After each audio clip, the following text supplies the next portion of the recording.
wabarakatuh.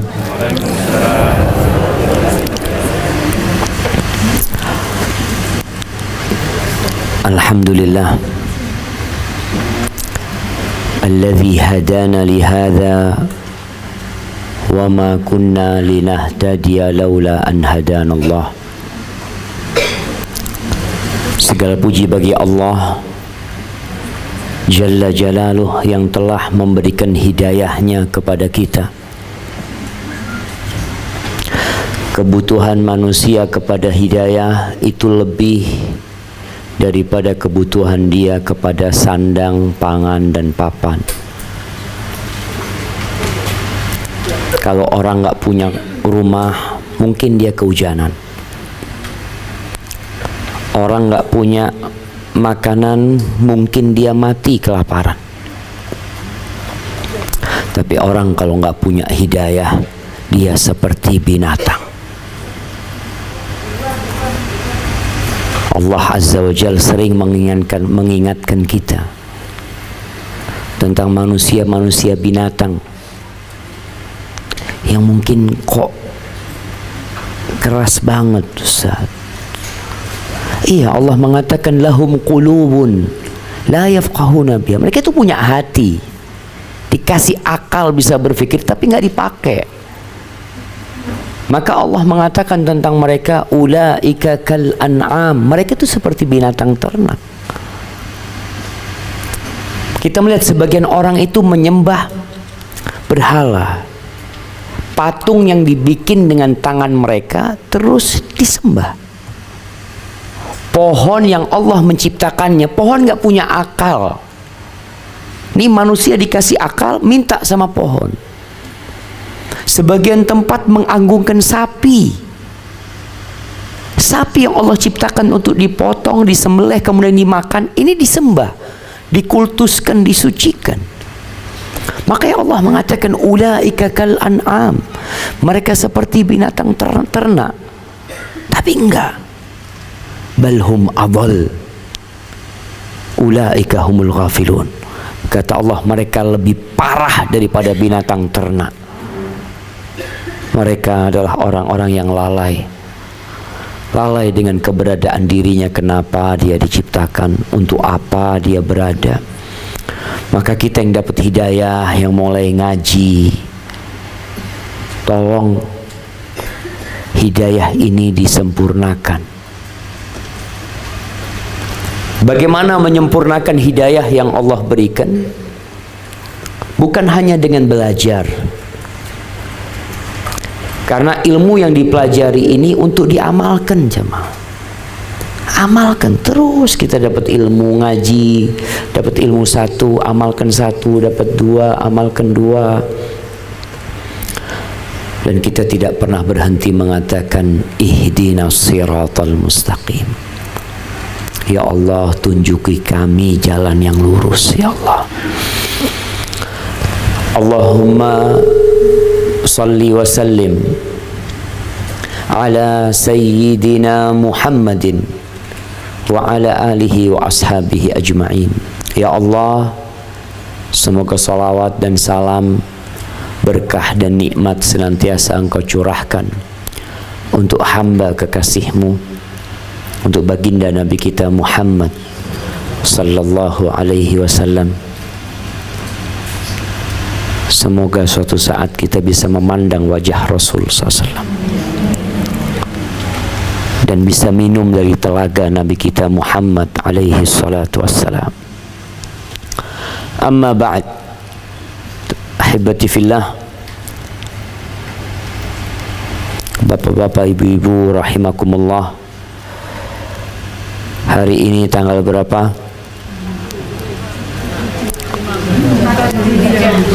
Tanggal berapa? Tanggal 4, jemaah. Yang selama ini gaji pegawainya pakai tanggal Masehi, mungkin ini kesempatan untuk merubah gaji mereka dengan tanggal Hijriah. Karena udah berdekatan tanggal 5 Agustus 4 Dzulhijjah, dan nanti akan bareng lalu berubah kembali. Kenapa seperti itu? Harapan kita sebagai umat Islam bangga dengan keislamannya. Semua peradaban yang besar mereka punya kalender sendiri. Orang Cina punya kalender, orang India punya kalender, Yunani punya, Jawa punya, Nasrani punya, Islam juga punya. Bahkan kalender Islam ini kalender yang diridhai Allah Azza wa Jal. Di surah At-Taubah ayat 36, coba dibuka.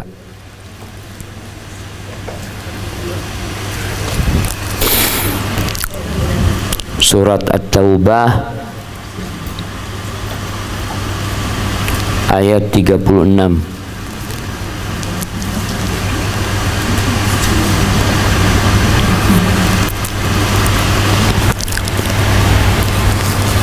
Udah dapat? Mungkin bapak-bapak ada yang baca ayatnya.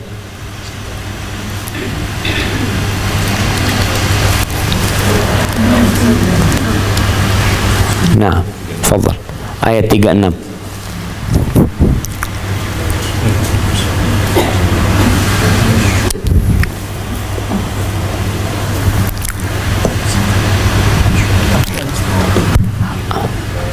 Udah hidup.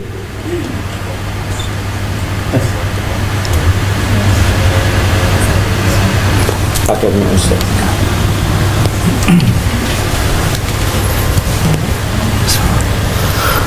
Bahasa Arab baru artinya.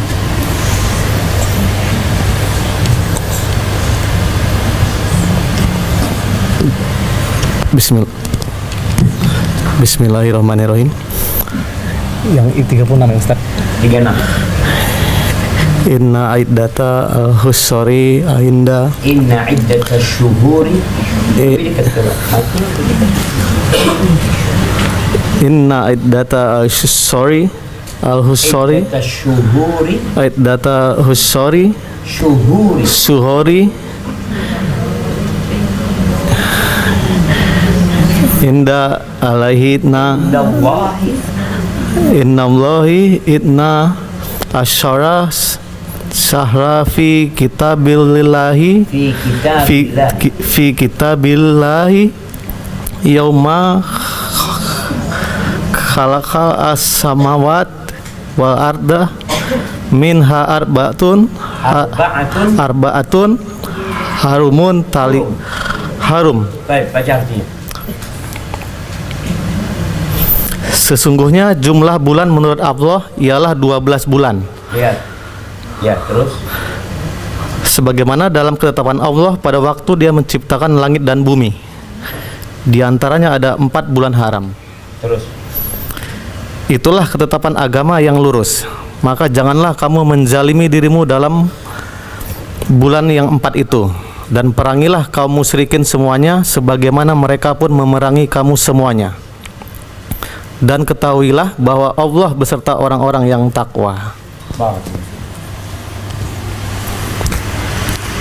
Jamaah, Allah sebutkan di sini sebuah ketetapan yang tertulis di Lauhul Mahfuz sejak penciptaan langit dan bumi, bahwa jumlah bulan itu 12 bulan, sama dengan bulannya Masehi, 12 bulan. Tapi apa bedanya? Bedanya bulan Islam ini diantaranya ada 4 bulan haram. Apa bulan haram itu? Rajab, kemudian Ramadan. Sejak kapan Ramadan jadi bulan haram? Rajab, Dzulqa'dah, Dzulhijjah, Muharram. Ada 4 bulan haram. Inilah kalender yang ditetapkan oleh Allah sejak penciptaan langit dan bumi, yang dipakai oleh Nabi Adam, yang dipakai oleh Nabi Nuh alaihissalam, dilanjutkan oleh Nabi Ibrahim, kemudian Nabi Musa, Nabi Isa alaihissalam. Kapan berubah kalender yang awalnya pakai hitungan rembulan kemudian pakai hitungan matahari? Itu 800 tahun setelah meninggalnya Nabi Isa alaihissalam. Jadi sesuatu yang dibikin-bikin, karena pada masa Nabi Isa, orang sekarang bilang Masehi, artinya Kristus. Artinya kalender ini bermula dengan lahirnya Nabi Isa alaihissalam. Tapi kita tahu Nabi Isa pun kalendernya pakai hitungan rembulan, tidak pakai matahari. Taib, ana hanya mengingatkan ini momentum untuk merubah penggajian dengan kalender Hijriah. Untuk apa orang-orang yang ada hubungan sama kita, kalau penggajian mereka dengan kalender Hijriah, mereka akan menghafal kalender Hijriah, karena dia nungguin gaji. Dia akan nunggu. Ketika dia lihat Agustus, enggak, anak enggak ada hubungan sama Agustus, saya ada hubungan sama Dzulhijjah. Masya Allah. Karena gaji dia tiap bulan dengan Dzulhijjah. Dan penggajian dengan Dzulhijjah ini akan merugikan bos dan menguntungkan pegawai. Kenapa kok merugikan bosnya? Gajinya lebih banyak. Karena hitungan 1 tahun itu 355 hari kira-kira. Kalau kalender Masehi 365 hari. Jadi orang kalau digaji dengan Hijriah, sebenarnya dia untung, yang rugi bosnya.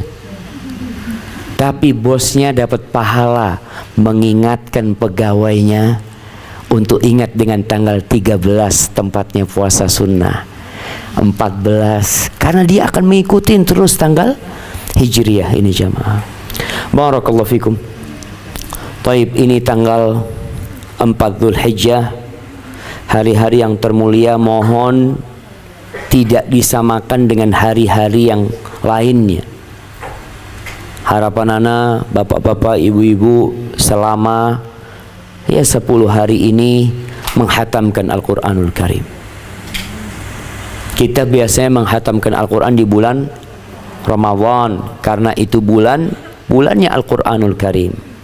Tapi 10 awal Dzulhijjah ini, menurut Nabi SAW, itu adalah hari-hari terbaik sepanjang tahun.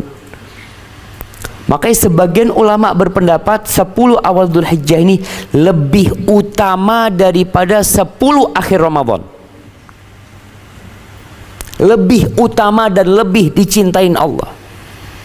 Walaupun sebagian ulama mengatakan kalau malam harinya lebih utama akhir Ramadan, kalau siang harinya lebih utama 10 awal Dzulhijjah. Nah, itu pun pendapat sebagian ulama. Tapi sejatinya amalan-amalan yang bisa diamalkan di 10 akhir Ramadan itu semuanya tanpa terkecuali bisa diamalkan di 10 awal Dzulhijjah. Tapi amalan-amalan 10 awal Dzulhijjah tidak akan bisa diamalkan di 10 akhir Ramadan. Seperti apa? Wukuf di Arafah, nggak bisa. Menyembelih kurban, nggak bisa di sana. Bisanya cuma di sini. Maka manfaatkan manapun yang lebih utama. Harapan kita, bapak-bapak, ibu-ibu juga menjadikan suasana rumah itu lain. Isinya di sana ngaji, ajak anaknya ngaji, ya. Sholat duha yang biasanya 2 rakaat jadikan 8 rakaat. Yang nggak pernah qobliyah ba'diyah. Yang biasa puasa Senin Kemis, usahakan puasa lebih banyak. Apalagi nanti puncaknya tanggal 9 Dzulhijjah, hari Arafah yang akan mengampuni dosa 2 tahun kita.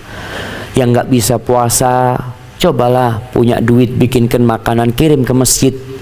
Mungkin mereka mengadakan buka bersama di sana, atau ada pesantren-pesantren yang mengadakan buka bersama, transfer fulusnya ke sana. Yang mau sodakoh, nih waktunya sodakoh. Kalau bicara pemutus nikmat, siapa yang punya rumah ini? Mana yang punya rumah ini? Mana? Oh, lagi safar, Masya Allah. Mana adiknya? Yang mana? Masya Allah. Kira-kira rumah ini akan bertahan berapa lama di muka bumi ini? 100 tahun? Mungkin. 200 tahun mungkin. 1000 tahun mungkin. Tapi penghuninya sudah berubah. Akan berganti orang yang tinggal di rumah ini. Akan berganti pemilik tanah tempat ini. Kenapa? Karena semua harus pergi meninggalkan dunia ini. Sebanyak apapun harta yang kita miliki, suatu saat akan pindah ke orang lain. Ya, kita bisa melihatlah penguasa-penguasa semuanya pergi dan berganti. Dulu sebelum rumah ini ditempatin oleh pemiliknya, ada orang lain yang menempatin. Sebelumnya ada orang lain. Sebelumnya mungkin tanah, belum ada rumahnya. Jemaah rahimakumullah, maka jangan terlalu bergembira dengan apa yang kita miliki, karena sejatinya kita hanya dititipin.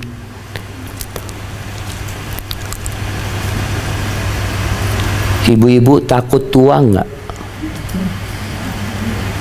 Takut keriput nggak? Takut ditinggal sama suaminya nggak? Masya Allah. Nah, ada banyak ketakutan. Umar bin Abdul Aziz, seorang khalifah yang awalnya jangan ditanya tentang dia ini. Dia memiliki ambisi yang begitu besar. Dia ingin menikahin putrinya khalifah. Dapat tuh putrinya khalifah, dia nikahin. Dia ingin menjadi gubernur Madinah, jadi gubernur Madinah. Lalu dia ingin jadi khalifah. Jadi khalifah. Ketika jadi khalifah, berubah hidupnya. Yang sebelumnya dengan segala kemewahan dia, ya, ketika jadi khalifah dia panggil istrinya Fatimah, kalau nggak salah namanya. Dia mengatakan, istriku, itu dia. Engkau tahu bapakmu dulu dapat harta banyak dari hasil mana? Ini anaknya khalifah. Kalau engkau mau hidup sama aku, semua perhiasan-perhiasanmu kembalikan kepada Baitul Mal, kata dia. Kalau engkau mau hidup sama aku, tapi kalau enggak, ya mungkin kita sampai di sini aja. Nggak bisa kita lanjutkan. Dia cerita, innali nafsan tawaqah. Aku itu punya jiwa yang ambisius. Besar ambisiku. Dan aku lihat ketika aku ingin jadi gubernur, jadi gubernur. Jadi khalifah, aku kepingin jadi khalifah, jadi khalifah. Dan sekarang jiwaku itu berambisi untuk masuk surga. Selesai sudah, kata dia. Nggak ada yang lebih tinggi dari itu. Wallahi jamaah, kayak apa surga itu? Orang kalau punya separuh Jakarta, dia mungkin akan jadi orang terkaya di dunia ini. Tapi surga itu seluas langit dan bumi jamaah, bukan seluas Jakarta. Fiha ma tashtahihil anfus wa taladzul a'yun. Di dalamnya ada semua yang disukai oleh jiwa manusia. Engkau ingin apapun Allah kasih. Wa taladzul a'yun, dan apa yang dilezati oleh pandangan mata kita. Yang lebih dari itu, wa antum fiha khalidun, kalian kekal selama-lamanya di sana. Ini yang nggak ada di dunia. Nggak semua yang kita inginkan kita bisa dapatkan di dunia, dan kalaupun kita bisa mendapatkan, nggak lama. Setelah itu kita akan meninggalkannya. Ini Umar bin Abdul Aziz ngelihat orang-orang ya, biasanya kalau panas dia akan mencari teduhan. Kenapa? Kalau ibu-ibu keluar rumah takut hitam, maka dia pakai sunblock supaya ya tetap bisa menjaga tubuhnya. Umar lalu mengatakan, ya man kana hina tusibu syamsu jabhatahu awil ghubaru yakhafu syayna wasya'tha. Wahai manusia yang ketika diterpa oleh sinar mentari dia takut wajahnya menjadi kusam, atau dia takut dengan debu karena dia menjadi jelek nantinya. Wa ya'lafu dhilla kay tabqa bashashatuhu, dan dia lebih suka di bawah naungan, di bawah AC, di bawah kenikmatan, agar muda dia tetap, agar kebugaran dia utuh. Fasawfa yaskunu yawman raghiman jadatha. Ingat, itu wajah yang cantik, wajah yang tampan, yang bugar, suatu saat akan tinggal di sebuah lokasi menjadi bangkai yang busuk. Fi qa'ri mudlimatin ghabra muhishat. Dia akan berada di sebuah lubang yang gelap gulita, yang awalnya dia takut dengan debu, semua debu itu ditimpakan ke tubuhnya. Awalnya kita kena debu dikit takut, kita ambil tisu, kita ambil apa, nanti semua tanah itu nutupin kita jemaah. Bukan cuma wajah kita, bukan cuma tangan kita. Kita ini tercipta dari tanah. Yutilu fi qa'riha tahta as-sara labatha. Enggak sebentar di dalam sana. Enggak sebentar. Nabi kita Muhammad sallallahu alaihi wasallam di dalam kuburannya sudah 1429 tahun. 1429 tahun. Di muka bumi hanya 63 tahun. Lebih lama mana hidupnya? Sebentar di muka bumi, 63 tahun. Dan susah hidup Nabi SAW. Di dalam kuburnya 1400 tahun. Lama sama. Makanya dikatakan lama engkau akan tinggal di sana.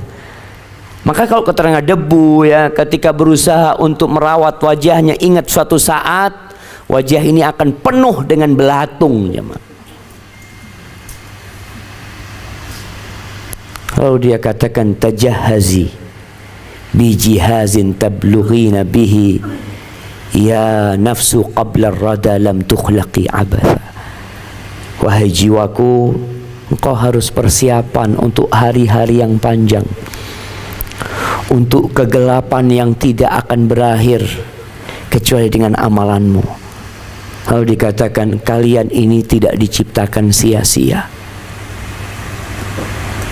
Ada yang kerjanya sibuk perawatan tubuhnya, tapi lupa merawat jiwanya. Masya Allah. Fitness, ibu-ibu kalau fitness berapa jam? 1 jam? Sholat malam berapa jam? Coba bandingkan. Dibandingkan tuh. Kita menjaga tubuh kita dengan menjaga jiwa kita, lebih sering kita itu menjaga tubuh kita. Suplemen, ya vitamin, ya krim, semuanya dipakai untuk tubuh yang bakal jadi tanah. Tapi untuk jiwa, ya memang manusia sering lupa. Maka kalau sedang bercermin, yang suka bercermin siapa jemaah? Bapak-bapak apa ibu-ibu? Kalau ada bapak-bapak suka bercermin, dia setengah ibu-ibu. Nah, dan ibu-ibu itu, perempuan itu nggak malu. Kadangkala anak naik busway, ada perempuan ngeluarin tasnya, cerminnya, ya Allah, di depan orang banyak kan, astagfirullah. Kadangkala turun dari mobil itu masih menghadap ke mobilnya orang, di dalam ada orang, padahal dia astagfirullah, anak ngomong Astagfirullah ya.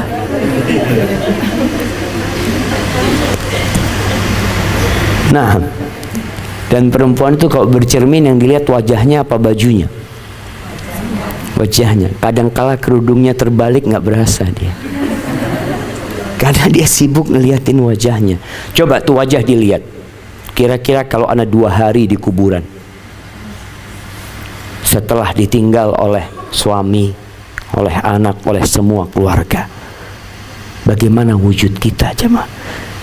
Jangan nanti kalau mati sekarang, yang umur 60 tahun sudah kelihatan keriput.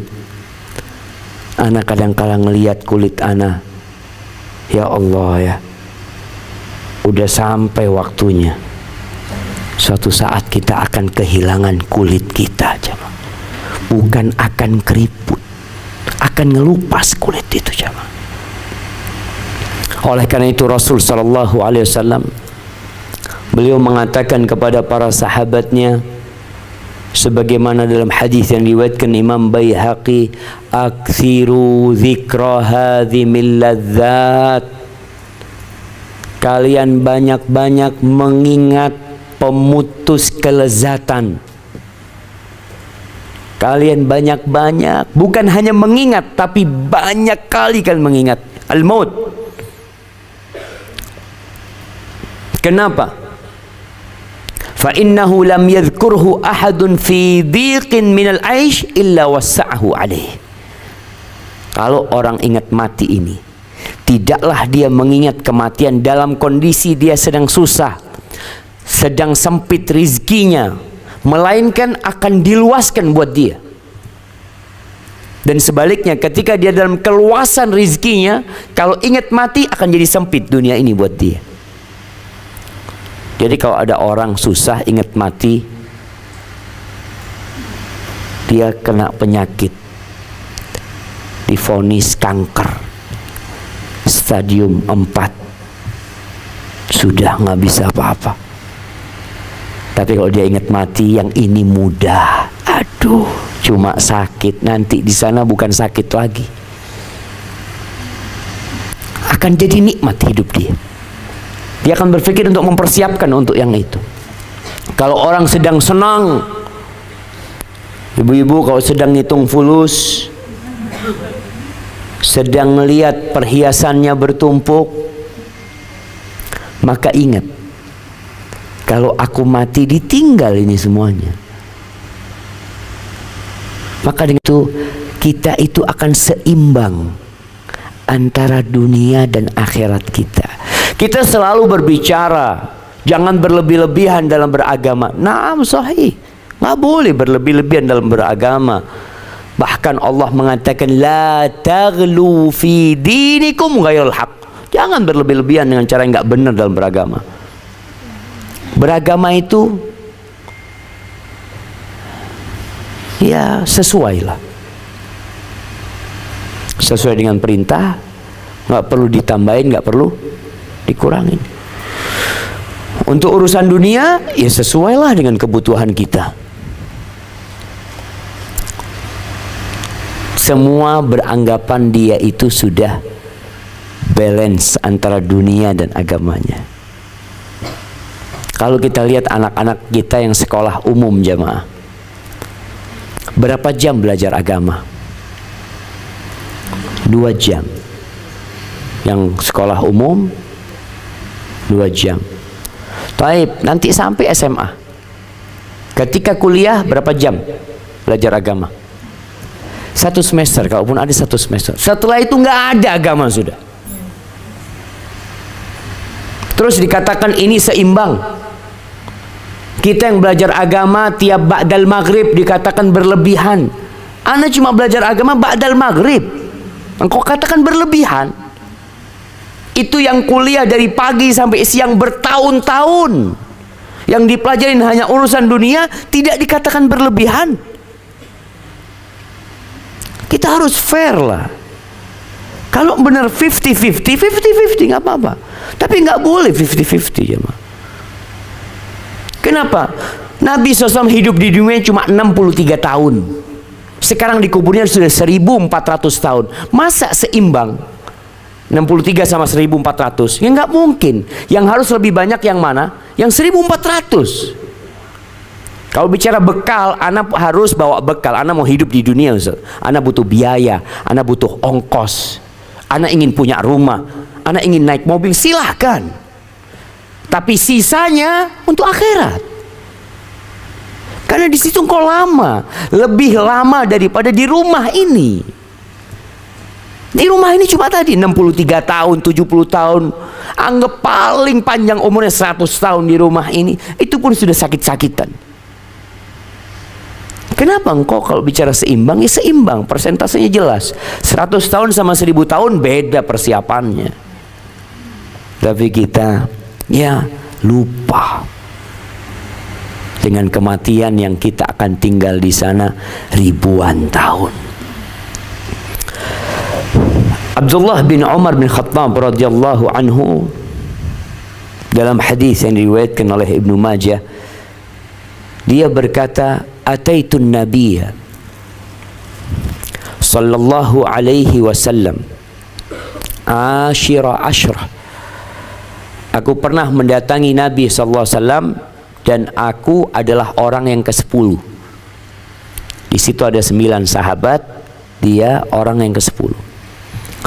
Faqama rajulun minal ansar. Kemudian salah satu lelaki dari kalangan Ansar berdiri. Dia bertanya, "Ya Nabi Allah, man akyasun nas wa ahzamun nas?" Siapakah manusia yang paling cerdas? Siapakah manusia yang paling tegas? Siapa? Kalau bicara cerdas, ya yang IQ-nya paling tinggi, dia orang yang paling cerdas. Faqala aktsaruhum dzikran lil maut. Mereka adalah orang yang paling sering mengingat kematian. Wa asyadduhum isti'dadan lil maut qabla nuzulil maut. Orang yang cerdas adalah orang yang paling mempersiapkan diri untuk kematian sebelum datang.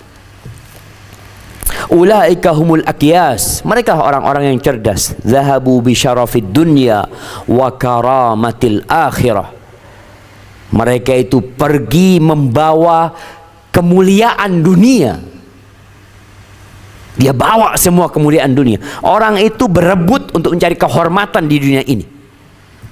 Ada yang dengan harta, ada yang dengan jabatan, ada yang dengan kekuasaan. Dia berebut, dan orang yang mempersiapkan diri untuk kematian adalah orang yang membawa semua kehormatan dunia ini. Dan dia membawa kehormatan akhirat, jamaah. Kenapa? Ya karena dia tahu yang di dunia bakal dia tinggalin. Tapi bukan berarti dia nggak beramal. Dia harus beramal. Bukan berarti dia miskin. Mungkin dia orang paling kaya, tapi dia senantiasa mengingat kematian. Makanya suami itu sekali-kali ajak istrinya ke kuburan. Ajak istrinya ke kuburan.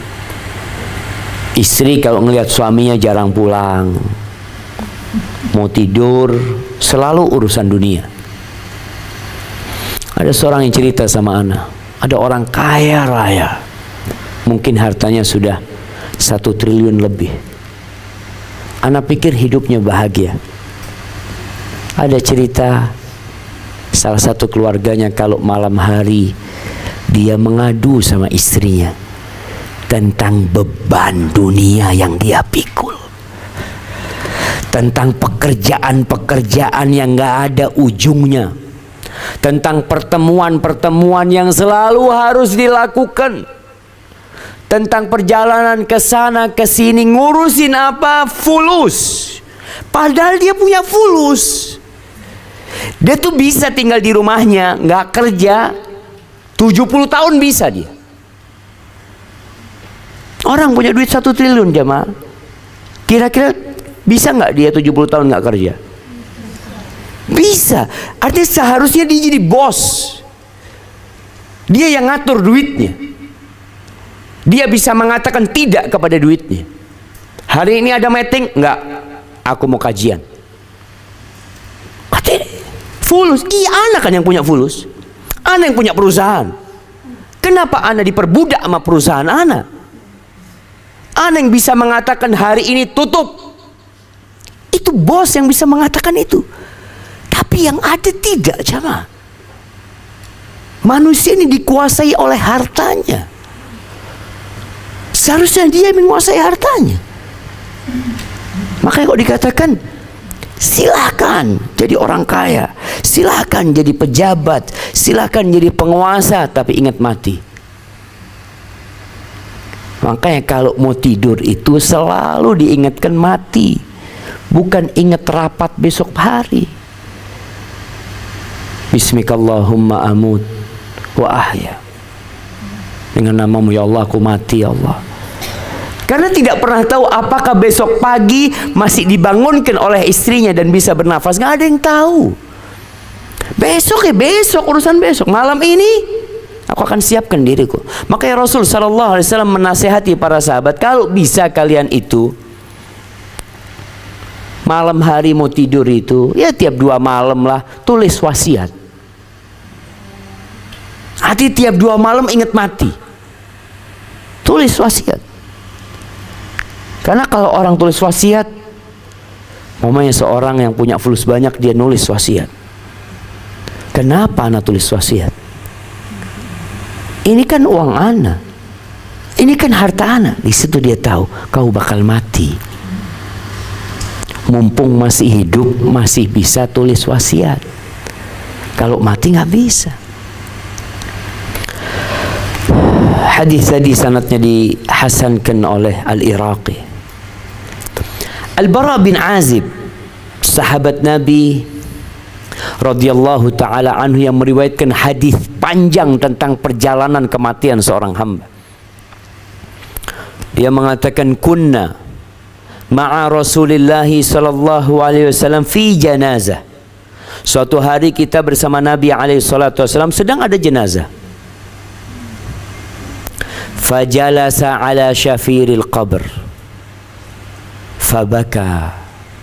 Nabi SAW duduk di pinggiran kuburan yang sedang digali itu, jemaah. Beliau melihat tuh bagaimana tanah dikeluarkan. Berapa sih luasnya kuburan kita nanti, jemaah? Rumah ini cukup untuk berapa kuburan? Yang hadir sekarang berapa orang di sini? Cukup buat 100 orang mungkin. Nanti kita akan ambil bagian.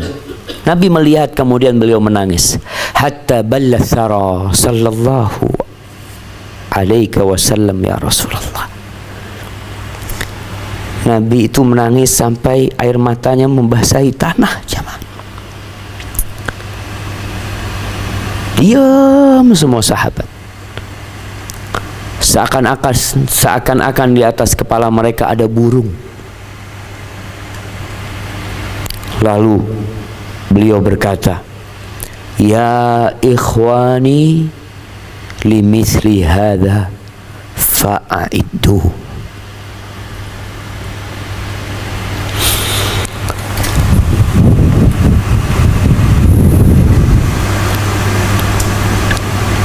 Wahai saudara-saudaraku, kata Nabi, untuk yang seperti ini hendaknya kalian mempersiapkan.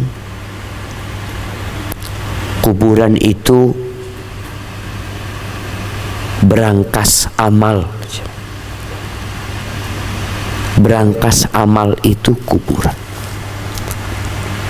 Kalau berangkas duit kita punya mungkin di rumah. Kita punya safety box mungkin di hotel yang isinya surat-surat berharga milik kita.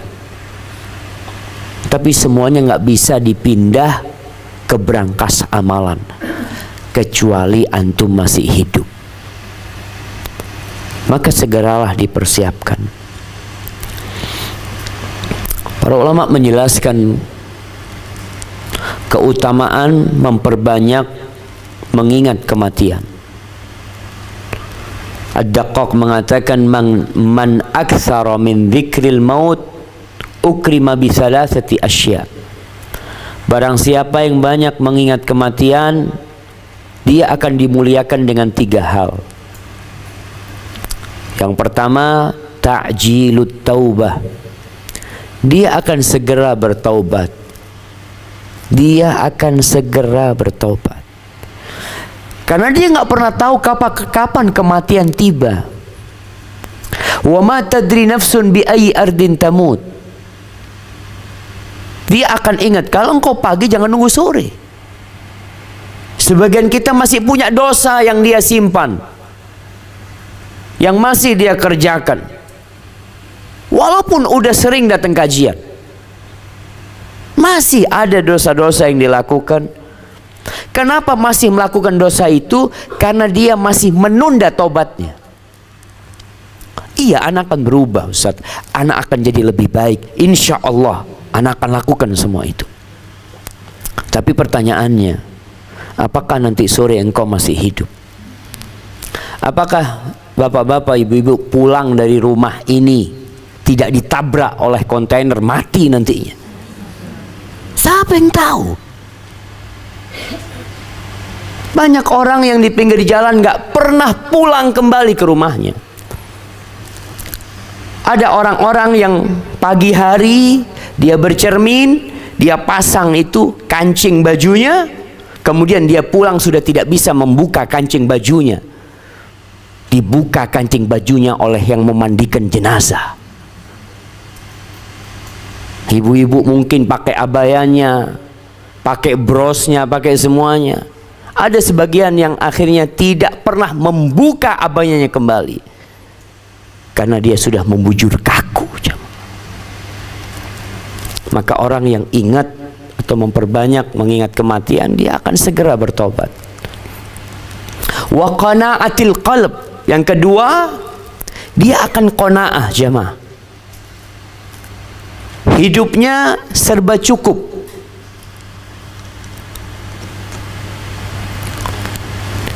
Sebagian kita itu makan nggak enak, karena ketika disuguhkan makanan dia memikirkan makanan yang lain. Kalau dia itu ingat sama mati, ya udah alhamdulillah, yang ada ini rizkiku. Yang tidak ada wallahu alam. Kenapa ana mikirkan hari kemarin? Oh, kemarin itu nasinya lebih enak kemarin. Sekarang yang ini yang ada. Ada orang yang rumahnya, Allah maghfir lana dzunuban, semoga Allah ngampuni dosa-dosa kita jamaah ya. Nabi SAW itu rumahnya berapa kali berapa jamaah? 5 kali 5 kira-kira. 5 kali 5. Ketika beliau hijrah, ini orang yang hijrah harus siap susah. Ketika hijrah, Nabi SAW numpang rumahnya. Numpang rumahnya. Di rumah sahabat. Beliau tidak bangun rumah. Beliau bangun rumahnya Allah Azza wa Jalla.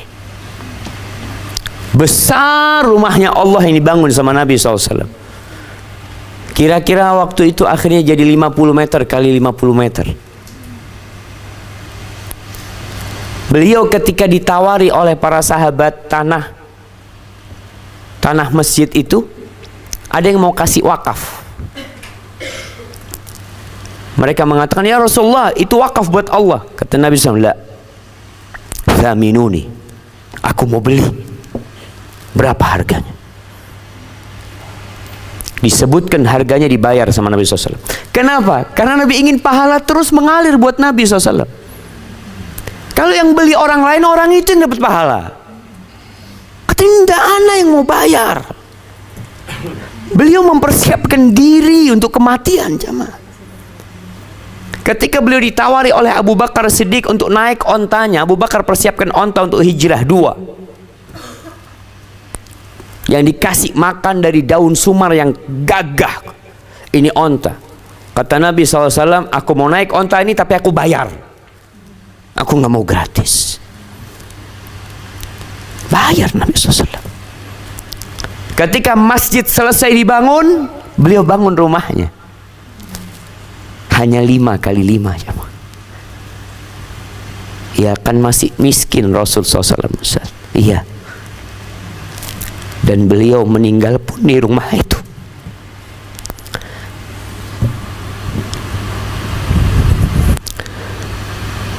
Nggak ada pikiran mau renovasi rumah.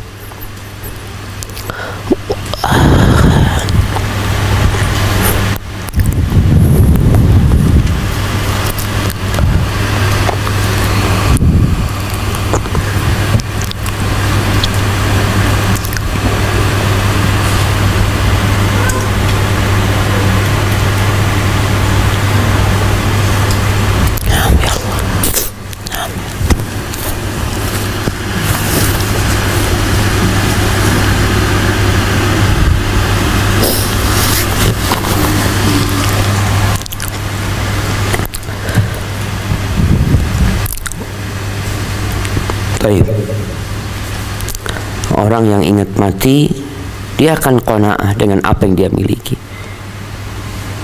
Tadi Ana sampaikan hal itu bukan berarti kita nggak boleh punya rumah yang luas. Boleh. Tapi jangan lupa, kalau engkau punya rumah yang luas, luaskan rumah Allah. Engkau mau renovasi rumahmu, renovasi rumah Allah dulu lah. Yang itu bakal menerangi kuburanmu. Rumah yang kau tinggalin akan ditinggal. Dan Rasul sallallahu alaihi wasallam ketika dikasih harta yang lebih, beliau pernah punya uang banyak, iya. Apa yang beliau lakukan? Kalau kita bicara seimbang nih jemaah, dunia akhirat. Ketika beliau punya uang lebih, beliau itu berkorban berangkat haji beliau. Tahun ke-10 Hijriah. Beliau membawa 100 ekor onta untuk dikorbankan. Apa nggak berpikir satu onta dijual buat beli rumah yang lebih besar lah? Enggak. 100 ekor onta dipotong sama Nabi SAW untuk Allah Azza wa Jalla.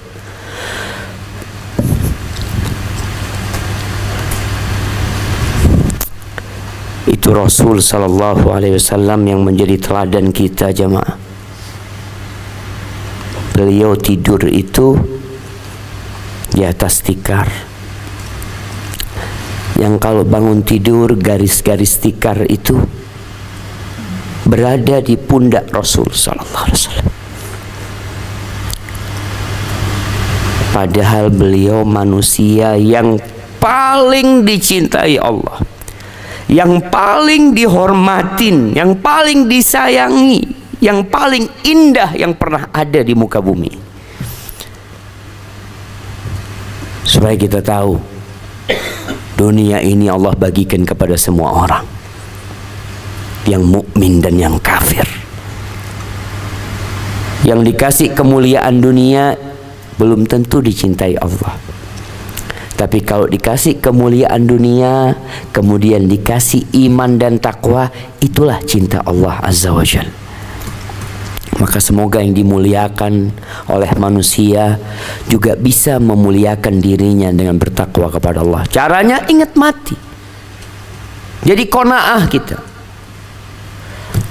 Wa nasyatil ibadah. Dan orang yang ingat mati, yang ketiga, dia itu akan mendapatkan nasyad, sebuah kesungguhan untuk beribadah. Kalau kerja cari dunia, niatkan buat akhirat. Bapak-bapak atau ibu-ibu suaminya berangkat kerja, sampaikan kepada suaminya, "Bang, jangan lupa niat, Bang. Bukan hanya sholat yang perlu niat, bukan hanya haji yang perlu niat, bekerja mencari dunia pun perlu niat supaya jadi ibadah." Apa Apa niatnya? Ya niatkan untuk mencukupi keluarga. Niatkan untuk membantu orang tua. Pernah suatu hari para sahabat Nabi radhiyallahu taala anhum bersama Nabi alaihi salatu wassalam itu melihat seorang pemuda yang gagah yang sedang bekerja.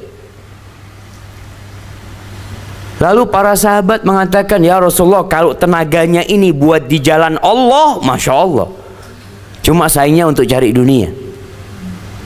Kata Nabi SAW, apa kata kalian? Kalian jangan mengatakan seperti itu. Idza kharaja yas'a ala iyalin sigharin, kalau dia keluar bekerja untuk memberikan nafkah kepada anak-anaknya yang masih kecil, keluarganya yang lemah, fahuwa fi sabilillah, dia ini di jalan Allah. Kalau dia keluar untuk membantu kedua orang tuanya, fahuwa fi sabilillah. Kalau dia bekerja supaya tidak minta-minta sama orang, supaya bisa mencukupi dirinya, menjaga kehormatannya, fahuwa fi sabilillah. Tapi kalau dia keluar dari rumahnya bekerja mura'atan linnasi wa mufakharah, dia bekerja berusaha hanya untuk menonjolkan dirinya, untuk berbangga-bangga dengan hartanya, fahuwa fi sabilis syaitan, maka ini di jalan syaitan. Kalau sampai suaminya kerja hanya untuk berbangga-bangga, hanya untuk menunjukkan dia bisa beli ini, beli itu, bisa punya ini, punya itu, fahuwa fi sabilis syaitan, maka dia di jalan setan. Maka sampaikan kepada suaminya agar niatnya untuk mencukupi keluarga. Itu pun sudah dihitung fisabilillah. Gimana kalau niatnya untuk berbagi dengan orang-orang yang tidak mampu? Aku harus kaya, umpamanya dia katakan. Aku melihat banyak orang-orang yang butuh bantuanku. Masjid-masjid bertahun-tahun nggak selesai-selesai. Pembebasan lahan untuk sebuah tempat ibadah nggak lunas-lunas. Aku ingin punya harta bisa menutupin itu semua. Fahuwa fi sabilillah, dia di jalan Allah. Akhirnya semangat bekerja, semangat beribadah.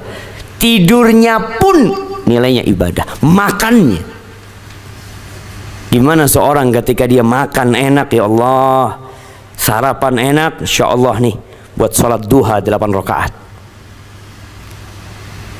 Makannya terhitung ibadah. Ketika tidur habis isya, ana mau tidur, kok tidurnya sore banget? Iya, ya Allah, ana mau tidur ya Allah. Anak kepingin bangun malam itu sejak jam 1 sampai subuh. Aku kepingin ya Allah, selama hidupku aku cuma sholat malam setengah jam, mungkin 1 jam paling lama. Kapan aku bisa sholat malam sepertiga malam akhir full untukmu ya Allah? Niatkan untuk itu. Jadi orang kenapa ingat mati lagi? Karena dia ingat mati, dia semangat. Ini loh yang aku akan bawa. Kenapa orang-orang tiap pagi keluar dari rumahnya bekerja, pulang sore hari, pulang malam hari, dan setiap pagi esokan harinya semangat dia untuk bekerja? Karena dia ingat sesuatu. Apa yang dia ingat? Mungkin dia ingat gaji, mungkin dia ingat dia punya hutang yang harus dia bayar. Kalau anak nggak kerja gimana anak ngurusin utang? Mungkin dia ingat sama orang tua dia. Gimana kalau dia ingat dengan kematian? Wa man nasiyal maut uqiba bi thalathati asya. Adapun orang yang lupa dengan kematian,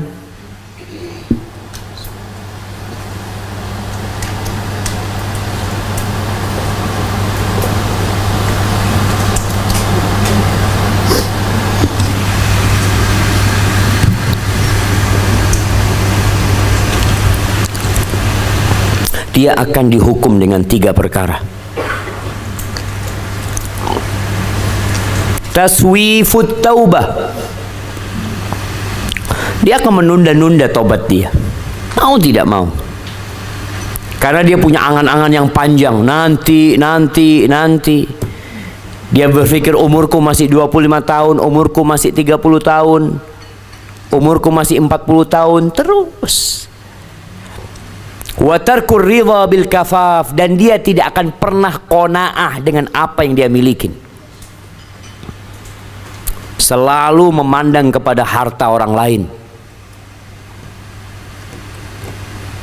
Dapat rizki 1 miliar pun dia nggak akan qanaah. Karena kata Rasul sallallahu alaihi wasallam, "Lau utiya ibnu Adam wadin min dhahab." Kalau anak Adam ini dikasih 1 lembah isinya emas, la tamanna lahu thaniyan, dia kepingin punya 2, kepingin punya 3. Maka orang yang lupa sama kematian, dia akan merana hidupnya, nggak pernah seneng. Punya banyak, punya sedikit, merana. Wattakasul fil ibadah, males ibadah, males ibadah. Ibu-ibu nih khususnya nih, suaminya itu datang kajian berapa pekan sekali. Ada yang suaminya tidak pernah datang kajian sama sekali. Ada yang suaminya datang ke kajian sekali karena istrinya merengek-rengek sama dia. Apa penyebabnya? Lupa sama kematian. Makanya kalau lihat suaminya, dilihat sudah menunda-nunda tobat, kemudian selalu yang dibicarakan dunia, ajak suaminya ke kuburan. Bang, antarkan aku bang. Kemana? Ya ke kuburan. Ingin mengucapkan salam kepada ayahanda kalau ayahnya meninggal dunia. Datang jemaah. Karena subhanallah jemaah, ada orang yang memang majlisnya itu dunia. Grup, sampai teman-teman cerita ada grup saat ini, grup mobil Mercy, Jeep Mercy yang kuno-kuno, isinya orang-orang kaya semua. Yang dibicarakan kalau nggak fulus apa? Perempuan. Iya. Kalau nggak fulus perempuan. Udah itu aja yang dibicarakan. Kalau ada satu yang bicara agama, afwan, ini bukan grup share agama. Nggak mau mereka jamaah. Karena kalau dikasih tentang peringatan agama, diingatkan dengan kematian, itu yang membuat orang sadar. Tapi karena lupa dengan kematian, makanya susah dikasih tahu. Orang kalau lupa sama mati itu susah dikasih tahu. Caranya gimana? Diingatkan dengan kematian. Itu aja dakwahnya dulu. Lagi makan sama suaminya, bang, teman kita meninggal dunia bang. Mungkin dia nggak enak makan. Masa aku mau makan kau cerita mati? Ditinggal. Berat jemaah memang. Jadi nggak enak dunia ini jemaah. Tapi harus seperti itu. Ingatkan dengan Allah, ingatkan dengan kematian, ingatkan dengan akhirat.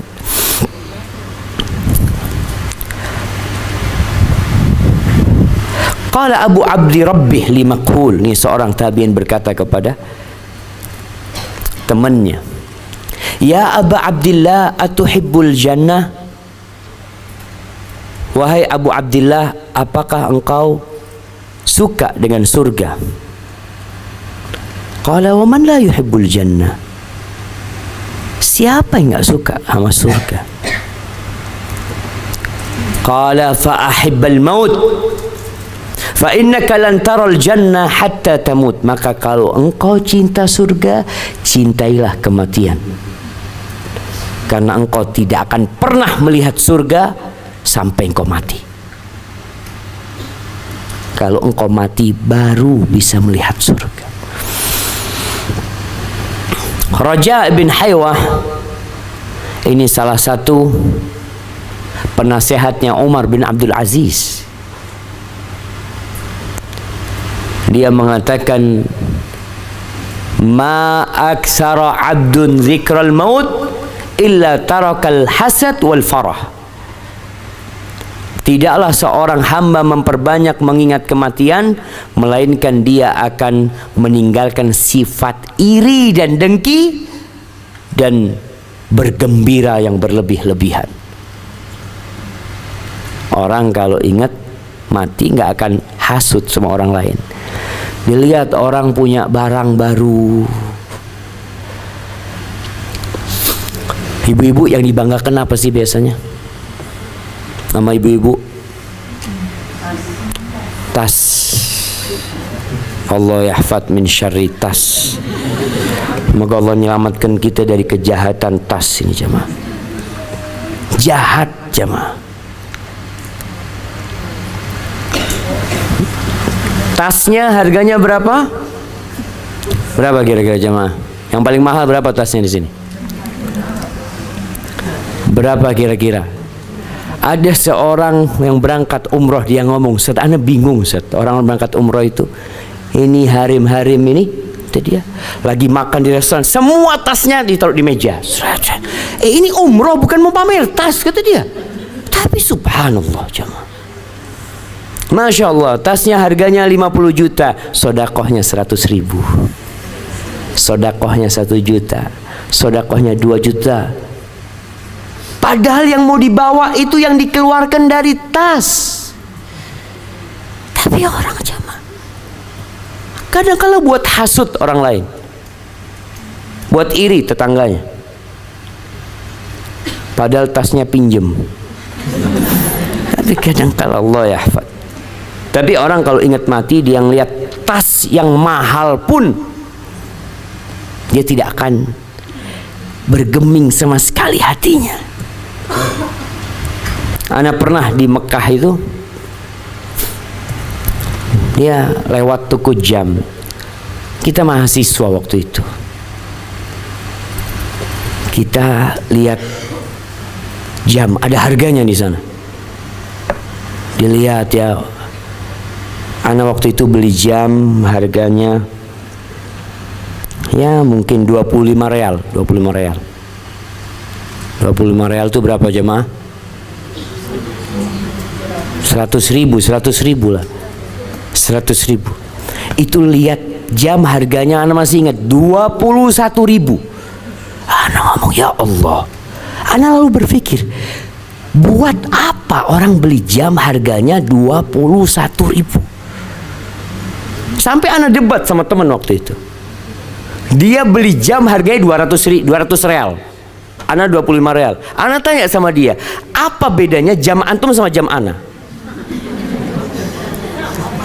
Enggak ada, sama, menunjukkan kepada waktu. Jam sekian.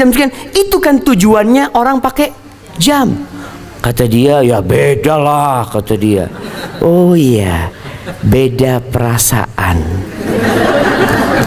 Jadi orang kalau pakai jam harga 25 real, itu biasa aja jemaah. Tapi kalau pakai jam harga 21 ribu real, itu harus keluar dari bajunya supaya kelihatan. Dia mau pakai lengan panjang, nggak kelihatan jamnya. Pakai lengan pendek. Kalau pakai lengan panjang pun jamnya itu dilepas, apa ya, sampai kayak mau lepas ya. Astagfirullahaladzim. Ini orang kalau nggak banyak ingat mati, dia akan bergembira, bangga dengan hartanya ini itu. Maka perbanyak ingat kematian. Allah mengatakan, alhaakumut takatsur. Sampai kapan? Hatta zurtumul maqabir. Kalian itu terlena atau dilenakan dengan memperbanyak harta. Awal perjalanan hidup manusia ketika bekerja untuk apa? Untuk memenuhi kebutuhannya. Nggak punya rumah, ingin punya rumah. Nggak punya mobil, ingin punya mobil. Nggak punya motor, ingin punya motor. Nggak punya istri, ingin punya istri. Ketika semua sudah dimilikin, terus apa? At-takatsur, menumpuk. Jadi bukan kebutuhan. Jadi tumpuk. Dapat duit 1 miliar, alhamdulillah. Sedekah 25 juta, alhamdulillah. Banyak enggak sedekahnya? Orang punya duit 1 miliar, sedekahnya 25 juta. Sedikit jamaah. Tapi dia merasa banyak. Alhamdulillah Ustaz, ana bantu fulan 25 juta. Alhamdulillah. Ana enggak tahu kalau fulusnya dia 1 miliar. Ana jazakallah khair bang, banyak banget bang. Padahal dia baru beli motor harganya 700 juta. Sodakohnya 25 juta. Jamaah. At-takatsur. Sampai kapan? Sampai zurtumul maqabir. Sampai kalian ziarah ke kubur. Mati. Yaqulu ibnu Adam, kata Nabi SAW, mali. Anaknya Adam ini mengatakan, ini hartaku, ini milikku. Selalu kita seperti itu. Ini rumahku, ini motorku, ini mobilku, itu tanahku, itu perusahaanku, milikku. Kata Nabi SAW, walaysa lahu min mali. Kau tahu anak manusia, apa sih yang milikmu itu? Ma'akaltahu fa'afnait, yang kau makan kemudian jadi kotoran, itu milikmu. Wa ma labistahu fa'ablait, yang engkau pakai kemudian jadi usang, itu milikmu. Wa ma tasaddaqta bihi fa'abqait, yang kau sedekahkan kemudian kau simpan, itu milikmu. Sisanya milik orang. Sisanya milik orang. Si milik orang memang. Walaupun mobil atas namanya, selesai meninggal dunia, anaknya bagi-bagi udah. Ada orang jemaah Masya Allah di Solo, dia itu setiap belanja sesuatu selalu dua. Belanjanya, uang belanja buat istrinya tiap bulan itu double. Satu buat istrinya, satu diletakkan di panti asuhan. Berapa buat istrinya? Seperti itu dia taruh di panti asuhan. Dia beli baju selalu dua. Yang dia pakai dua. Dia beli satu kasihkan orang. Sama dengan yang dia pakai. Selalu seperti itu. Sampai suatu hari dia beli mobil. Dua. Anaknya nggak setuju sama. Ayah, oke lah kalau baju dua nggak apa-apa. Ini mobil ayah beli dua. Apa kata ayah? Nak, abah ini bukan cuma kepingin naik mobil di dunia nak. Abah juga ingin naik mobil di akhirat nanti sana. Subhanallah jamaah. Kenapa? Karena dia ingat dengan akhirat, dia tahu mau mati. Ada ditumpuk itu buat apa sih? Ditumpuk itu buat apa? Jamaah rahimakumullah. Orang kalau mati itu ingin kembali ke dunia. Allah mengatakan di surah Al-Munafiqun ayat 10 dan 11. Ya ayyuhalladzina amanu anfiqu mimma razaqnakum. Ya ayyuhalladzina amanu la tulhikum amwalukum wala auladukum an dzikrillah wa man yaf'al dzalika faulaika humul khasirun. Kata Allah, wahai orang-orang yang beriman, jangan sampai gara-gara anak kalian, gara-gara harta kalian, kalian lupa dari mengingat Allah Azza wa Jalla. Orang selalu kalau cari dunia, kalau nggak buat anaknya, buat keluarganya, ya buat kebanggaan dia.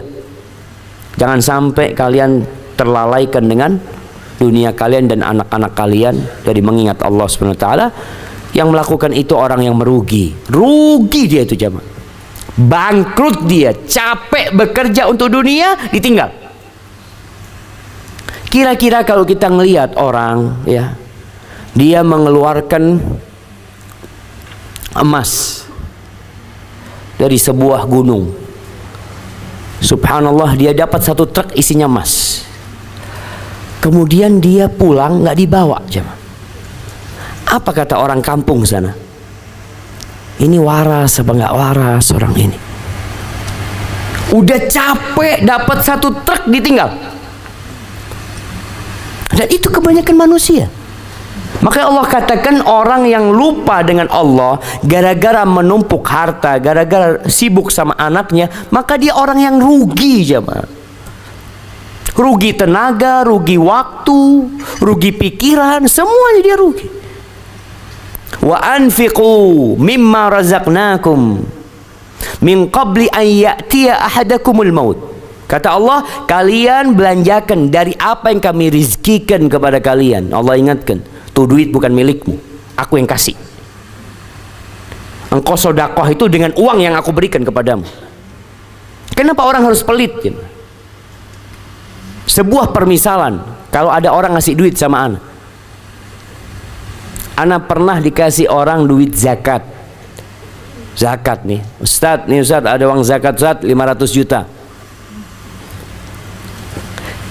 Ana ngeluarkannya berat nggak jemaah? Nggak berat, orang duitnya orang. Ana transfer sana, transfer sana, transfer, selesai sampai habis. Udah bang, selesai sudah amanahnya. Nggak berat buat ana, karena itu bukan duit ana. Kalau ada orang lagi yang kasih duit sama kita nih 10 juta, tolong kau berikan kepada fakir miskin itu 1 jutaan 10 orang, nanti aku kasih kau 100 juta. Kira-kira kita segera nggak bagikan itu jemaah? Oh bismillah. Karena kita tahu nih orang akan gantiin 100 juta, Allah akan gantikan 700 kali lipat. Lalu kita nggak percaya sama Allah. Allah katakan anfu mimma razaqnakum, dari apa yang kami rizkikan. Kalau uangmu itu bukan dari aku, jangan dibagikan. Ternyata semuanya itu dari Allah Azza wa Jalla. Min qabli an ya'tiya ahadakumul maut, sebelum datang kematian. Ketika orang mengatakan kalau mati datang, ya, keluarganya bingung, menangis, apa yang diinginkan oleh dia? Min qabli an ya'tiya ahadakumul maut fayaqula rabbi laula akhartani ila ajalin qarib fa asaddaq wa akun minas salihin. Ya Allah, aku minta sama Engkau ya Allah untuk diakhirkan sedikit dari umurku, sedikit aja, 5 menit mungkin, 2 menit, 1 menit, supaya bisa wasiat, supaya bisa bicara. Aku mau ngomong rumahku sodako, aku mau ngomong hartaku yang di sana 30% sodako. Aku ingin ngomong itu aja ya Allah. Nggak bisa jamaah. Dia ingin sodako karena dia rugi, udah capek nggak dapat pahalanya. Dia akan dihisap, ditanya dapat dari mana. Anak-anaknya akan menikmatin harta itu. Ketika ditanya sama Allah anaknya, dapat dari mana engkau uang 5 miliar? Apa kata anaknya? Warisan bapak. Selesai anaknya jawab. Tapi sang bapak akan ditanya, dapat dari mana kau duit itu dan kemana engkau infakkan. Yang diinginkan adalah bersedekah. Yang terakhir jamaah, mengingat kematian ini bukan berarti akhirnya kita duduk di depan sejadah membaca Al-Quranul Karim, sholat nggak keluar rumah. Sampai ada orang yang ingat mati, dia jadi paranoid, ketakutan. Nggak, mengingat kematian ini seharusnya memotivasimu untuk beribadah lebih lagi, beramal, cari dunia sebanyak-banyaknya, bawa ke akhirat, bawa semuanya. Jadi jangan difahami mengingat mati ini akhirnya kita nggak bekerja. Untuk apa? Ya untuk persiapan ke sana. Jemaah haji biasanya berapa hari di sana? Ada yang 25 hari ya, ada yang 40 hari, ada yang mungkin 20 hari. Biasanya kalau sudah dekat kepulangan, itu akan diumumkan, bapak-bapak, ibu-ibu, insya Allah besok kita berangkat ke airport. Tolong tasnya diletakkan di depan pintu jam 9. Kita mau naik bus jam 12. Apa yang dilakukan oleh ibu-ibu malam hari? Belanja.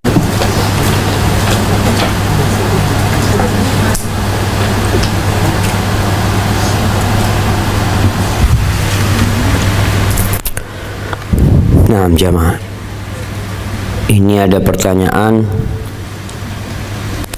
Ustadz, untuk anak wanita di luar nikah, bolehkah ayah biologisnya menikahkan anak tersebut?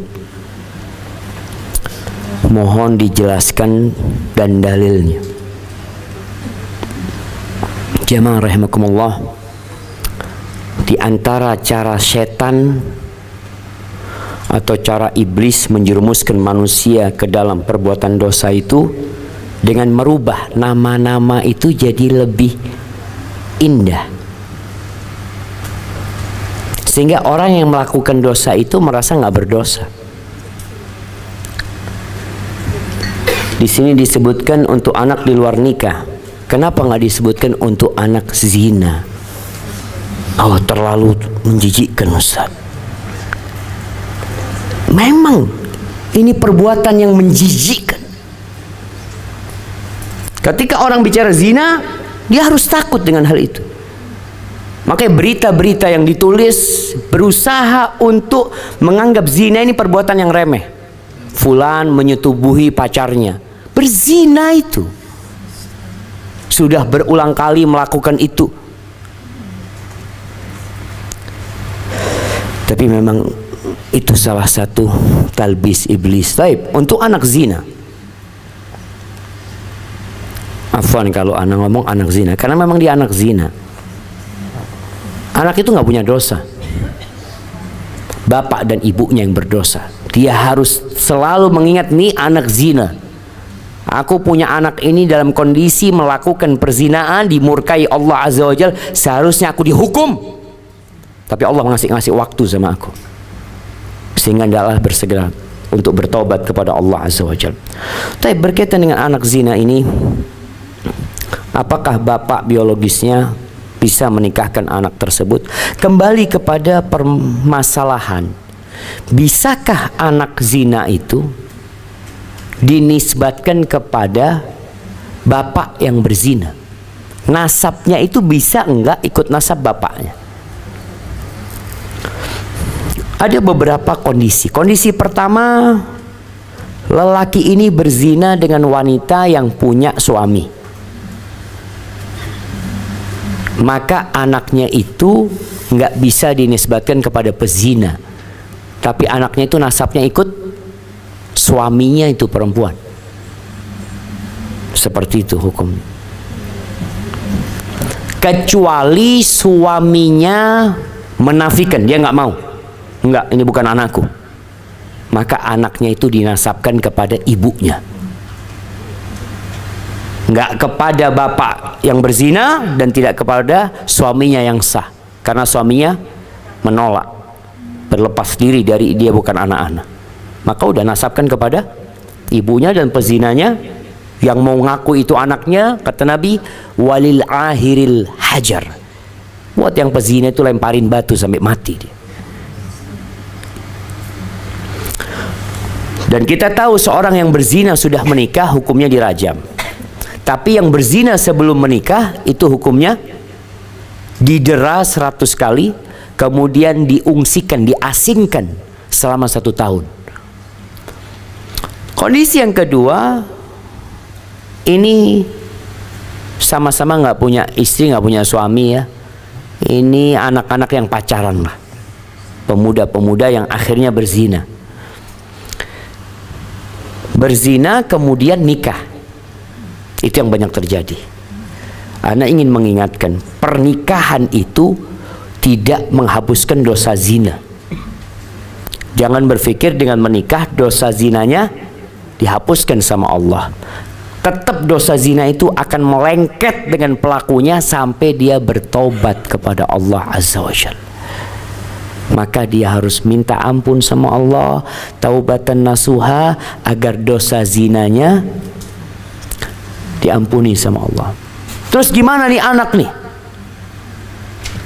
Jumhur ulama mengatakan anak itu tidak bisa dinasabkan kepada bapaknya. Berdasarkan hadis Nabi SAW tadi, bahwasanya anak itu dinasabkan kepada ibunya. Tapi sebagian ulama menjelaskan Sekarang kalau nggak salah Syekh Masyhur Hasan Salman ya, Ibn Taimiyah rahimahullahu taala berpendapat boleh anak itu dinasabkan kepada bapak yang berzina karena dia tahu perempuan ini memang bukan perempuan yang berzina dengan banyak orang dan dia juga nggak punya suami, maka dia mau nisbatkan anaknya itu menurut sebagian ulama boleh dia menasabkan dia kepada dirinya, sehingga anak itu seperti anaknya, dia dapat warisan, dia jadi walinya. Tapi pendapat ini lemah jamaah, walaupun sebagian ulama menguatkannya. Wallahu a'lam bishawab. Itu yang ana ketahui. Jadi kalau memang yakin dia yang berzina dan anaknya itu anak dia, kemudian dia mau menasabkan, ana sampaikan tadi ada sebagian ulama yang membolehkannya. Barakallahu fikum. Assalamualaikum Ustaz, maaf Ustaz, mau tanya, kalau misalnya bapak kafir terus dia nikah diwaliin dengan kakaknya, apakah pernikahannya sah? Yang beragama Islam, kakak yang beragama Islam, iya, memang nggak bisa jadi wali orang kafir jamaah. Yang jadi wali yang muslim, muslim yang jadi wali kalau dia seorang muslimah. Bagaimana kalau berbisnis dengan orang yang suka berzina?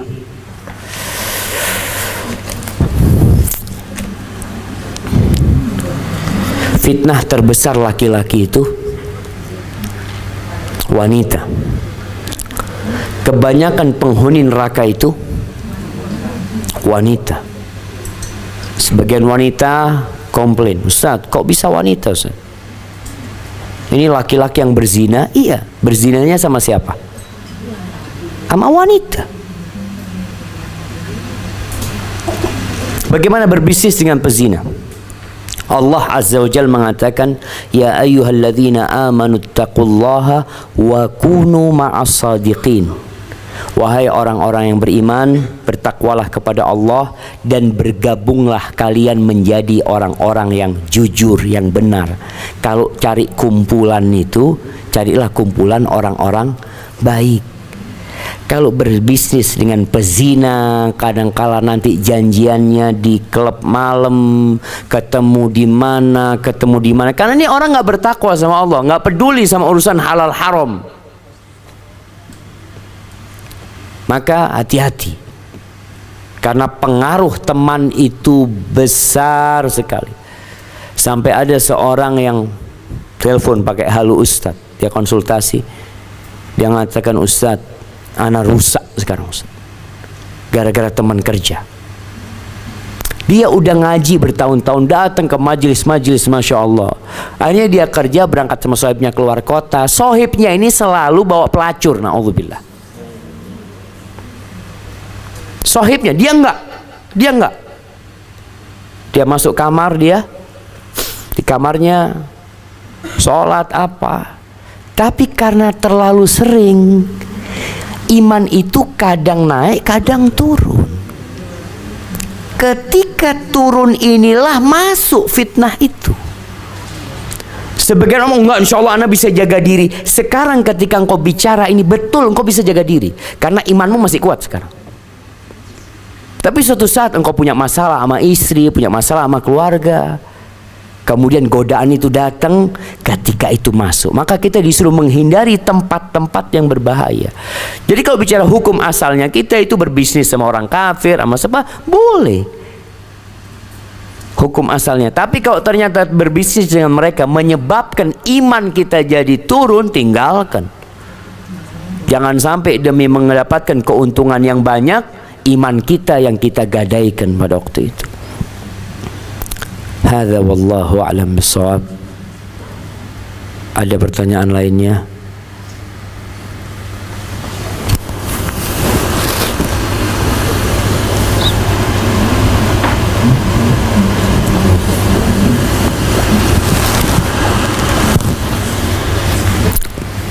Baik. Masih ada?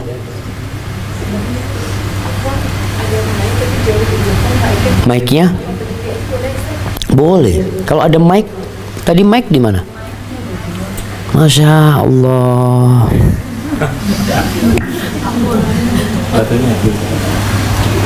Makanya beli mic yang bagus, jangan tasnya doang yang bagus.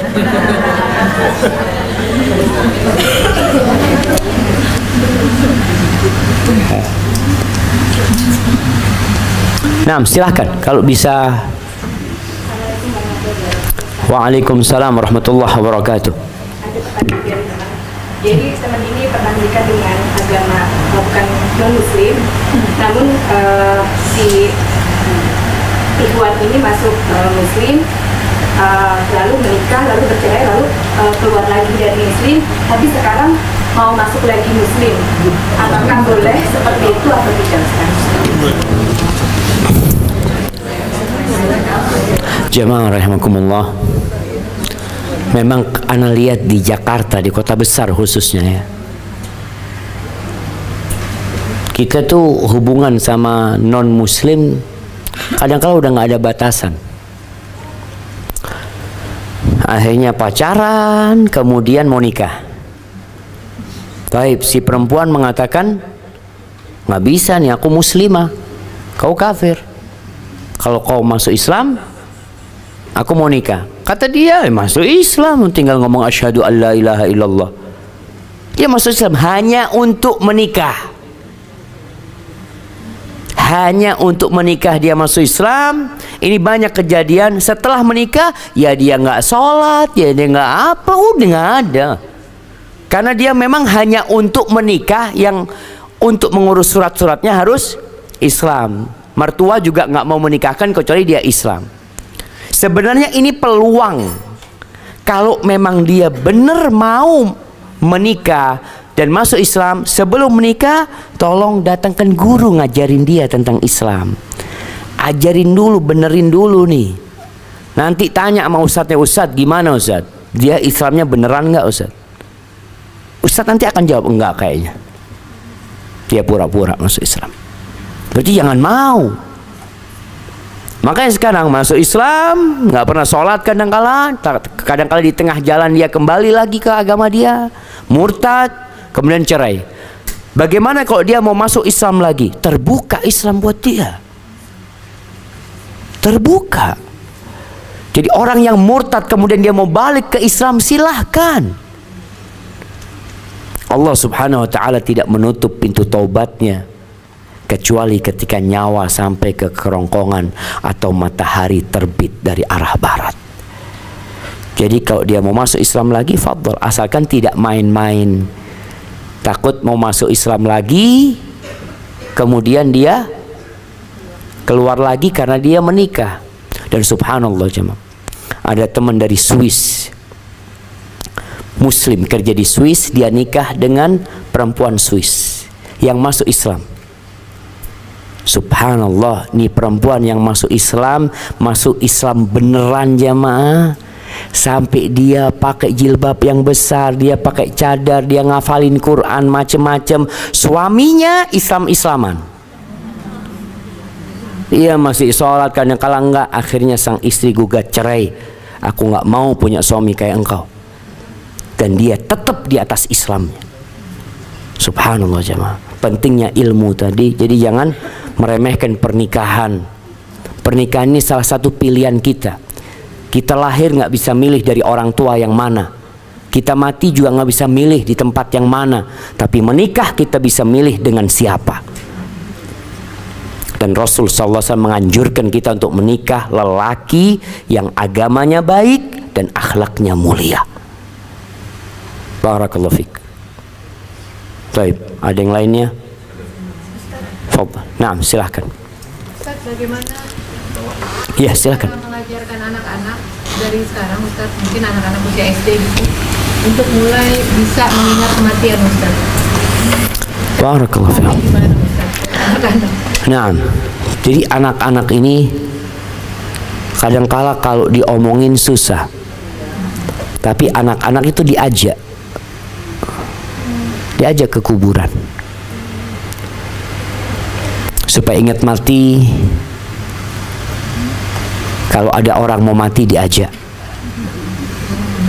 orang sekarat ya, anak itu diajak. Kemudian di antara hal yang menyebabkan kita jadi takut mati, melihat jenazah lewat. Kasih tahu anak-anak itu ada orang meninggal itu. Kemudian bawa ke kuburan anaknya. Dan kita kadangkala perlu ikut memandikan jenazah. Supaya antum lihat jenazah teman yang kemarin ikut kajian, pergi dia sudah. Itu mungkin yang bisa memotivasi kita dan anak-anak kita untuk ingat kematian. Barakallahu fikum. Taib Ustaz, di Jerman tidak ada waktu Isya sampai 8 Agustus. Ada apa tanya tentang Jerman? Kita di Jakarta. Ijtihad ulama Eropa, Isya dijamak dengan Maghrib. Iya, artinya sholat yang bisa dijamak itu dijamak kalau memang waktunya tidak ada. Seperti kita dalam kondisi di sini pun musafir atau enggak musafir, orang sakit boleh menjamak untuk sholat yang memang bisa dijamak. Timur Tengah dikira-kira jam 21.30, mana yang harus diikutin? Enggak ikut Timur Tengah, karena waktu sholat ini tidak mengikuti negara lain, ikut matahari. Makanya jangan kita di sini ikut Saudi. Saudi sekarang jam berapa Saudi? 4 jam sebelum kita gitu loh. Maka ikut ijtihad ulama yang ada di sana, itu lebih utama. Mana pertanyaan tadi yang ini?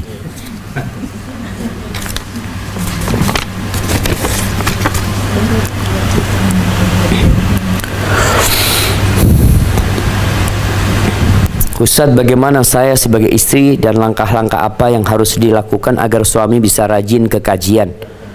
Karena selama ini alasannya sibuk bekerja untuk nafkah keluarga. Ini kan yang memang membuat orang lalai, karena anak, karena keluarga dan harta. Makanya katakan kepada suami, kalau anti lihat suami yang mengatakan untuk nafkah keluarga, katakan, bang, bulan ini nggak usah kasih nafkah. Abang datang kajian. Iya, artinya perlu ditantang suami. Kalau alasannya nafkah, anti mungkin nabung duit ya, sampai dapat duit yang biasa suami dapat 1 bulan. Katakan suami, bang, ini gaji buat bulan depan, abang ikut kajian. Bismillah. Kemudian suami ini perlu didoain, perlu dipuasain. Izin sama suami puasa Senin Kemis. Kenapa? Ya, aku ingin puasa supaya abang bisa ikut kajian. Nggak apa-apa, untuk minta sama Allah Subhanahu wa ta'ala supaya suaminya bisa ikut kajian. Kemudian istri kalau ngasih tahu suami, banyak suami itu sebel sama istrinya karena istrinya lebih dari ustadz. Jadi kalau ngasih tahu itu kadang-kala nggak enak gitu loh. Jadi usahakan kalau mau ngasih tahu suami, dilayani dulu suaminya, disenengkan suaminya. Dan harapan anak kepada ibu-ibu yang ngaji ini semakin baik sama suaminya, walaupun suaminya belum baik. Karena tugas istri adalah berbakti sama suaminya, taat dan patuh sama suaminya. Ketika mau ngasih tahu suami, itu setelah suami melihat perubahan di diri istri. Kalau suami melihat istrinya lebih baik, bukan hanya penampilannya, jamaah, merubah penampilan itu cukup 5 menit atau kurang dari 5 menit. Kalau hanya hijrah itu merubah penampilan, beli abaya, pakai di atas bajunya, 5 menit selesai. Bukan itu hijrah. Hijrah itu hijrah hati yang kemudian berpengaruh kepada seluruh raga kita. Maka tolong jadilah istri yang soleha, yang sesuai dengan sunnah Nabi Muhammad SAW, yang tidak keluar rumah kecuali dengan izin suaminya. Ketika suaminya datang, dia selalu di depan pintu rumahnya. Jangan sampai yang bukakan pintu rumah itu pembantu, nggak ada lagi.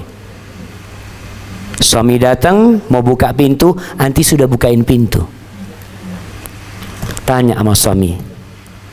Tanya apa? Jangan pernah tanya dari mana. Jangan. Ana rasakan sebagai suami sakit hati kalau tanya dari mana. Udah tahu dari kajian ditanya lagi, dari mana lagi. Kadang-kala istri udah tahu dari mana suaminya. Tanya mau apa, sambil diambilkan semuanya, ya dilayani suaminya. Ketika istri minta sesuatu sama suami, insya Allah diturutin. Tapi kalau istri masih hanya pandai berbicara, setiap makan debat, dia dalil, baru datang kajian ustadz nih, katanya ustadz. Akhirnya sang suami males ngadepin istrinya. Maka usahakan kita ngasih tahu suami setelah dilayani, afwan bang, ana mohon maaf bang, kalau abang ada waktu ana mau ngomong nih, ada satu tadi ilmu yang ana rasa baik banget.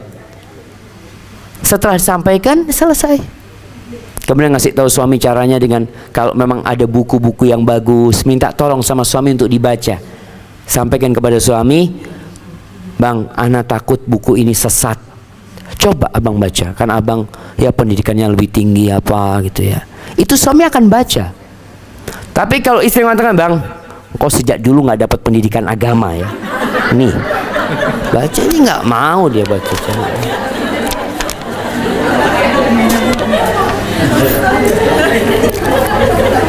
Nah, Assalamualaikum Pak Ustaz. Seorang janda yang mau menikah tapi orang tua janda non muslim, siapa yang bisa menjadi wali saat mau menikah? Ya cari keluarga laki yang muslim, pamannya, kakaknya. Kalau ternyata nggak ada yang muslim, ya nanti pakai wali hakim. Barakallahu fikum. Nah, kayaknya udah, masih ada baterainya jemaah. Baik, udah selesai kayaknya, tinggal ini. Ustadz, umur berapa sebaiknya anak perempuan masuk pesantren? Saya ibunya ingin dari SMP, tapi ayahnya ingin paling cepat SMA. Tapi itu pun masih ragu. Bagaimana nasihat dari Ustadz? Anak perempuan nggak harus di pesantren. Kalau ibunya bisa jadi pesantren. Nah, dulu itu nggak ada pesantren perempuan jemaah. Di masa Rasul SAW itu nggak ada pesantren perempuan. Setiap rumah itu pesantren buat perempuan. Tapi yang jadi masalah nih, ibunya suka keluar, ibunya kemana, ibunya ngaji nggak bisa, gimana mau ngajarin anaknya? Terpaksa masukin pesantren. Sekolah, dulu anak-anak itu sekolah sama siapa? Sama ibunya. Jadi anak-anak itu benar-benar menjadi pencetak generasi masa depan. Kalau seorang wanita bekerja mendapatkan duit banyak besar, itu tidak menakjubkan. Banyak, dan itu mudah dilakukan. Tapi seorang wanita bisa menciptakan seseorang yang kelak menjadi seperti Khalid bin Walid, seperti Imam Syafi'i, seperti Imam Bukhari. Bayangkan bagaimana pahalanya ibunya Imam Bukhari. Selamat namanya nggak pernah disebut, tapi malaikat terus mencatat, nih anakmu hasil didikanmu. Karena bapaknya mati. Imam Bukhari yatim, Imam Syafi'i yatim, Sufyan itu imam-imam besar jemaah, bapaknya mati semua, yatim semuanya. Tapi madrasahnya udah ada di rumah gitu loh, nggak kemana-mana. Makanya seorang suami ini buat bapak-bapak dan ibu-ibu nanti kalau mau menikahkan putranya, seorang suami itu akan ringan tugasnya mendidik anak-anaknya kalau dia memilihkan ibu yang benar. Dia nggak akan terlalu capek. Sampai rumah anaknya sudah bisa baca Quran semua, karena ibunya bisa baca Quran. Tapi banyak lelaki menikah dengan perempuan karena wajahnya. Ngaji, panggil guru ngaji akhirnya. Ibunya ngapain? Pegang handphone. Itu guru ngajarin ngaji, oh bagus, insyaallah, sambil pegang handphone. Anak itu akhirnya melihat contohnya seperti ini gitu loh. Ini loh suri tauladanku seperti ini. Gimana dia akan menjadi baik? Jadi kalau bicara anak kapan dimasukkan ke pesantren, ngelihat kondisinya. Lulus SD itu masuk SMP itu sudah siap anak dipesantrenkan. Tapi juga tidak semua. Ada anak-anak yang belum siap karena ibunya tidak mempersiapkan. Anak itu nggak mandiri. Anak itu nggak bisa cuci piring. Anak itu nggak bisa potong bawang. Anak itu belum bisa menjahit. Nih ibu-ibu, anak SD itu ajarin jahit. Kenapa nggak diajarin? Oh masih kecil, subhanallah. Kapan gedenya? Ajarin, artinya dia sudah bisa mandiri. Subhanallah, anak ingat, anak masuk pesantren lulus SD itu semua kita kerjakan sendiri. Kita pesantren zaman dulu nggak ada laundry, semua nyuci sendiri. Nggak ada setrika. 6 tahun di pesantren nggak kenal setrikaan. Itu baju seragam ditaruh di bawah ranjang, kasih kerdus taruh sana. Jadi kalau pakai kayak habis setrikaan. Kalau baju yang buat main udah nggak pernah disetrika jemaah. Tapi semua anak jadi mandiri. Sekarang pesantren ini masya Allah, laundry, makannya bisa milih menu lagi. Allahu Akbar. Kita dulu ngantri panjang, terakhir tempenya habis. Padahal lauknya cuma tempe sama pecel waktu itu. Astagfirullah, kata dia. Kata ibu dapurnya, mohon maaf sudah habis. Ya sudah, mau apa? Nasi sama bumbu itu makan. Alhamdulillah. Ini yang perlu dipersiapkan orang tua di rumahnya. Anak bisa mandiri, bisa makan apa saja. Ibu-ibu kalau masak di rumah jangan selalu bermacam-macam menunya.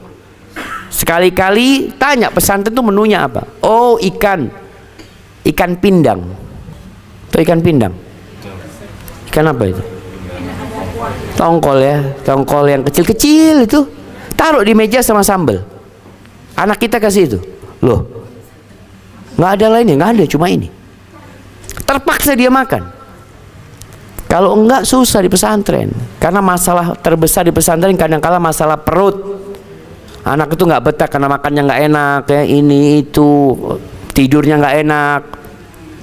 Kalau mau masuk pesantren yang nggak pakai AC, biasakan nggak pakai AC. Dia udah biasa. Kalau nggak dia gerah di sana dan nggak betah nantinya.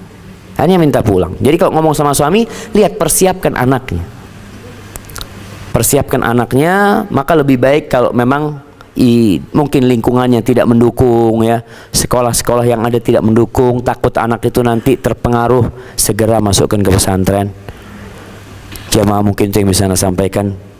Udah jam 11, Anda harus melanjutkan perjalanan. Mohon maaf atas segala kekurangan. Jazakumullah khairan. Subhanakallahumma wa bihamdika asyhadu an la ilaha illa anta astaghfiruka wa atubu ilaik. Wassalamualaikum warahmatullahi wabarakatuh.